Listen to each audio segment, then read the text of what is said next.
السلام عليكم ورحمة الله وبركاته. اللهم صل وسلم وبارك على سيدنا محمد. ازيكم يا حبايبي؟ عاملين ايه؟ يا رب تكونوا بخير دايما ان شاء الله. النهارده بقى جايه اوريكي لو انت عندك الفلتر بتاع الغسالة العادية اللي هي فوق اوتوماتيك، اللي هي 2 حود، اللي هي بتاعتي يعني العادية. تمام اهي. طبعا الفلتر ده يا جماعة لما كانش يتنضف كويس بيعمل تراكمات كده وحاجات مش نظيفة. ده ما بينضف، بيخلي الغسيل مش نظيف. فانا بصراحة فكيته وقلت ما كنتش ناوية اصور والله، بس قلت يعني معلومة افيد حد ممكن يكون ما يعرفها او ممكن ما يكونش يعرفها. بصوا شايفين؟ عايزة اقول لكم ان في هنا اهو في اتساخات جامدة، شايفين هنا؟ وكان طبعا التل ده اللي هو الفلتر، بصوا زي ما انتوا شايفين معايا هو كان مش نضيف خالص. بس انا نقعاه من امبارح في ميه بحبه كلور بحبه مسحوق، قلت عشان ايه اغسله. ففكرت كده والله انا مكنتش هصور لان بدليل اللي انا فتحته. فبعدين قلت لا اصور افيد اخواتي لو هم عندهم الفلتر ده بتاع اللي هي الغساله الفوق اوتوماتيك اللي هي 2 حوض، دي حوض للعصر وحوض للغسيل. فمفروض ان ده من وقت للتاني ان هو يتغسل. تمام شايفين؟ هو بيتفك كده، بيبقى 3 قطع. طبعا انا هوريكي بيتركب ازاي وهو فكه زي تركيبه. عايزه اوريكم بس حاجه معايا يا رب تكون واضحه. شايفين اهي؟ شايفين الحاجات اللي مش نضيفه دي؟ تمام هننضفها مع بعض.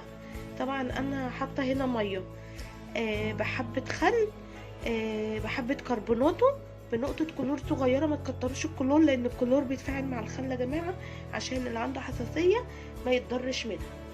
فهوريكم انا بنضفه ازاي وهوريكم بركبه ازاي.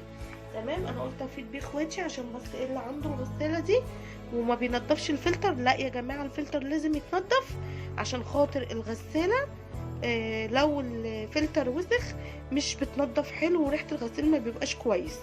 خدوا بالكم من المعلومه دي، فانتظروني هرجع لكم تاني. ويا ريت يا جماعه اول حاجه نصلي على الرسول وتشوفوا معايا ايه انا هعمل ايه في الفيديو. انتظروني. بصوا انا قربت لكم بس ايه عشان تشوفوا معايا اهو. تمام بصوا اول حاجه طبعا شايفين الحاجات اللي انا قلت لكم عليها جوه دي، الحاجات اللي مش نضيفه دي هنغسلها مع بعض وهوريكم هتنضف ازاي دلوقتي. شايفين؟ يا رب يكون واضح معايا. شايفين؟ بصوا اهو، شايفين الحاجات اللي جوه دي لازم تتنضف كويس قوي. بصي اي فرشة سنان قديمة عندك انا مخلياها لتنظيفات الحاجة والغسالة الاوتوماتيك، لان دايما من الوقت للتاني برضو بعمل الغسالة الاوتوماتيك الدرج بتاعها اهو. يا رب يكون واضح معاكم تكونوا شايفيني كويس اهو. انا عايزه اوريكم بصوا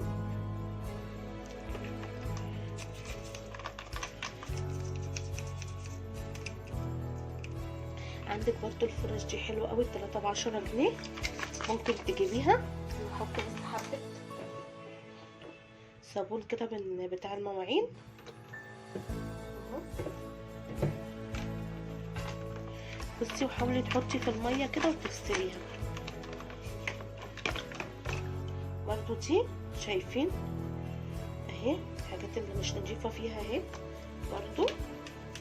واسفه معلش صوتي تعبانه جدا واخده دور البرد والله الحمد لله اهي. انا بحاول اعملها قدامكم، هخلصها بس هوريكم كذا حاجه بعد كده هخلصها واشطفها وهوريكم بقى بتتركب ازاي عشان برضو اللي مش عارف يفكه. لا ده هو سهل جدا في الفك، بس عايزه اغسله كويس. شايفين؟ كان هنا كله بصوا مش نضيف اهو. بصوا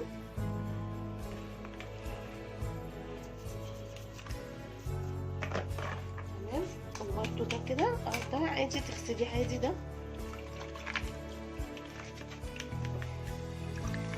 عشان انا نقعاه من امبارح. تمام ده عشان انا بصوا غسله حطاه من امبارح في الميه دي، فهو يعتبر نضف يعني مش لكن اول ما فكيته بصراحه كان فيه كميه حاجات مش نظيفه. بس انا والله للاسف بعد ما فكيته ما كنتش هصور، وبعدين قلت اصور لو في حاجه. بصوا زي كده هنا، بس دي تقريبا في الخياطه، في خياطه الفلتر، مش حاجه مش نظيفه اهي. هخلصه بقى وارجع لكم اوريكم بيتركب ازاي عشان ما اطولش عليكم الفيديو، انتظروني. ورجعت لكم تاني حبايبي. خلاص انا غسلته غسله كويسه اهو زي ما انتم شايفين. طبعا عايزه اقول لكم حاجه، ان الفلتر ده طبعا اللي عنده الغسالات دي هيعرف في كلمه هنا اسمها توب اهي بالانجليزي، دي اللي هي بتبقى محطوطه كده في الغساله. وطبعا انا مسكت المطرح الفلتر في فتحات كده، عملتها برضو بالفرشه، هبقى اصورها لكم مره تانية عشان دي عملتها امبارح خلاص. ودي اهي غسلتها تمام. هنعمل ايه؟ هنخلي دي قدامنا كده اهي من فوق، ودوت اللي بيتحط فيه الفلتر اهي. انا غسلتها طبعا خليتها زي الفل تمام. وخلي بالكم يا جماعه دي بتبقى تل، بالراحه عليها عشان ما تتقطعش، يعني بص هي اتقطعت مني هنا بس دي مش مشكله، المهم ان الفلتر من هنا ما اتقطعش تمام. هنعمل ايه؟ بصوا هندخل ده كده اهو. بصوا هدخل ده بس كده اهو، رب يكون واضح معايا. هتلبسيه للفلتر اللي هو البلاستيك الخفيف ده اهو كده اهو كده اهو كده تمام. وهتظبطي بس ايدك كده عشان ايه الزياده، شايفين اهو. يا رب يكون واضح. عملته زي ما اكون بلبس يعني كيس للعلبه كده اهو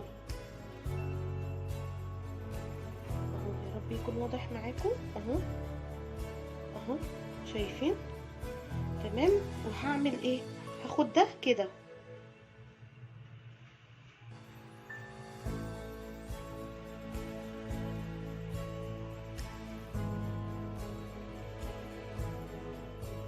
شايفين اهو بالراحه بس عشان هو فيها سنون اهي، ولازم تدخلي الحرف ده جوه كده اهو بالراحه كده بحاجه رفيعه كده، حتى لو في كده ضوافر نزليها كده اهي وتشدي بس بالراحه عشان ما يطلعش. هو بس متعب شويه بس ايه هيعمل معاكي، لانه ده بيلم كميه تراب مش قادره اقول لكم اهو. بتضغطي عليه هو زي الكليبسات كده، بس قبل ما تضغطي حاولي ان ما تخليش حاجه فلته تفلت منك اهو، شايفين؟ تخليش اي حاجه تفلت منك تمام. هظبطه بس وارجع لكم تاني اوريكم اهو. بصوا انا سكنت مكانه بس لسه ما قفلتش اهو. المهم ان انت تحطي الترن في مكانه وتقفلي كويس كده زي الكليبس اهي. بصوا شايفين هنا انا لسه، يا رب تكون واضحه، انا لسه هنا اهو ما اتكتش عليها، هتك كده جامد. بصوا هتقفل زي الكليبس كده اهي، شايفين؟ سهل جدا. لو لقيتها مثلا هنا اهي فلتت مني عادي ارجع افكها بالراحه بحاجه رفيعه اهي، بتتفك معايا سهله شايفين اهي. هروح مدخلاها بس كده اهي عند السنون، في سنون هنا اهي شايفينها اهي. هو متعب شويه معلش، بس هو عشان النظافه مش اكتر اهو اهو. برضه هلاقيه هنا شايفين اهو بالراحه بس عشان ما تقطعوش ايه التل ده، عشان هو ده اللي بتلم فيه الوبره والحاجه. معلش هظبطه بس وارجع لكم تاني اهو. بصوا الحمد لله ركبته. هو متعب شويه بس بصوا يا ريت تعملوه بالمعلقه الصغيره بلاش السكينه عشان ما تتحوش اهو. الحمد لله بصوا بقى زي الفل ازاي، شايفين اهو اهو اهو شايفين قدامي. بصوا زي الفل. انا جايبها لكم في الرخامه ازاي عشان تشوفوه اهو. بصوا ما شاء الله ده اهم حاجة يا جماعة، لازم يتنضف كويس جدا، عشان خاطر لو ما تنضفش كويس بيلم تراكماته، وحاجة شكلها والله صعب قوي. كان نفسي اصوره لكم بس كنت نضفته امبارح وما كنتش في دماغي. انا بصور ده تاني يوم بعد ما نقعته. تمام اهو. يا رب الفيديو يعجبكم، ما تنسوناش في اللايك وشير وسبسكرايب عشان يوصل لكم كل جديد من فيديوهاتي. فضلا وليس امرا، والسلام عليكم ورحمة الله وبركاته.